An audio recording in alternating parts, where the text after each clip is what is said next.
ಮತ್ತೊಂದು ಕಡೆ ದೆಹಲಿಯಲ್ಲಿ ಇಂಡಿಯಾ ಕೂಟದ ಸಭೆ ಆರಂಭ ಆಗಿದೆ.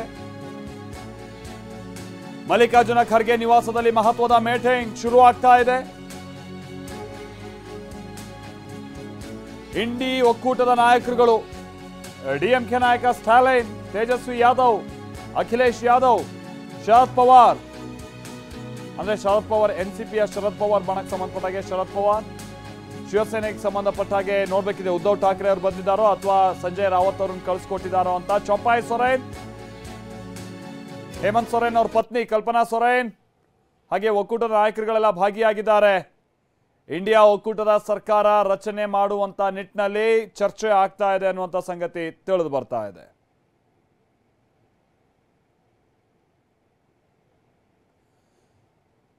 ಬಹಳ ತಡ ಆಗಿದೆ ಆ ಲೆಕ್ಕಾಚಾರದಲ್ಲಿ ನೋಡೋದಾದ್ರೆ. ಯಾಕಂತಾದ್ರೆ ಒಂದ್ ಹಂತದಲ್ಲಿ ಎನ್ಡಿಎ ಒಕ್ಕೂಟದ ನಾಯಕರುಗಳು ಸಭೆಯನ್ನ ಮಾಡಿ ತಮ್ಮ ಜೊತೆಗೆ ನಿತೀಶ್ ಕುಮಾರ್ ಹಾಗೆ ಚಂದ್ರಬಾಬು ನಾಯ್ಡು ಅವರೆಲ್ಲ ಜೊತೆಗೆ ಇದ್ದಾರೆ ಅನ್ನುವಂಥದ್ದನ್ನು ಒಂದ್ ಹಂತದಲ್ಲಿ ಈಗ ತೋರಿಸಿ ಆಗೋಗಿದೆ.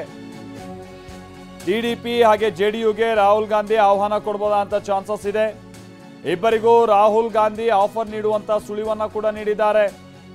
ಅದನ್ನ ಈಗ ಇಂಡಿಯಾ ನಾಯಕರುಗಳ ಜೊತೆಗೆ ಚರ್ಚಿಸಿ ನಿರ್ಧಾರಕ್ಕೆ ಬರುವಂತ ಚಾನ್ಸಸ್ ಇದೆ. ಇಂಡಿಯಾ ಸಭೆಯಲ್ಲಿ ಈ ರೀತಿಯಾದಂಥ ಮಹತ್ವದ ಚರ್ಚೆಗಳು ನಡೆಯಲಿದೆ.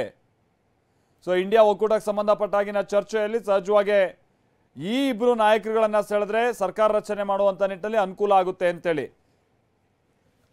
ಸೊ ಆ ನಿಟ್ಟಿನಲ್ಲೇ ಈಗ ಏನು ಆಫರ್ ಕೊಡಬೇಕು ಏನು ಎತ್ತ ಅನ್ನುವಂಥದ್ದು ಈ ಸಭೆ ನಡೀತಾ ಇದೆಯಲ್ಲ ಇಲ್ಲಿ ಚರ್ಚೆಗೆ ಬರುತ್ತೆ.